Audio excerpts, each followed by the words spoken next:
Lho, Dik Pate, pripun? Tak kira nek wong lanang duwe derajat, duwe pangkat jebul kere. Nggih. Niki to Mang Sawang. Niki rak wujude Bagong to. Niku Panakawan Madukara to. Halo. Begawan Durna. Iya, aku sing tekan kene. Wonten apa sampean kok muring-muring? Kowe menungso ra tatanan. Kowe wong randhe hidup isin.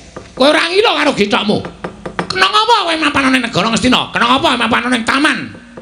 Mboten niat kula kok kula ditimbali kalih Dewi Banowati. Hus, ora sak penakmu dhewe.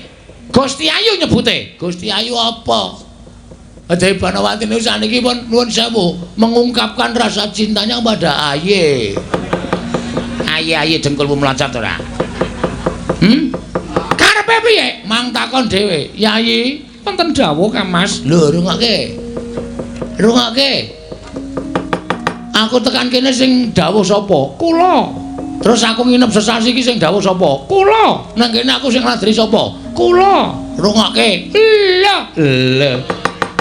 Lah kok dadi kaya ngono iki kepiye nuwun sewu Gusti Ayu kok dados mekaten lampanipun. Nyatanipun tresna menika mboten saged dipun peksa. Nyatanipun tresna menika mboten saged dipun jiat. Kula menika sampun jelek mapan wonten negaring Astina lan kula menika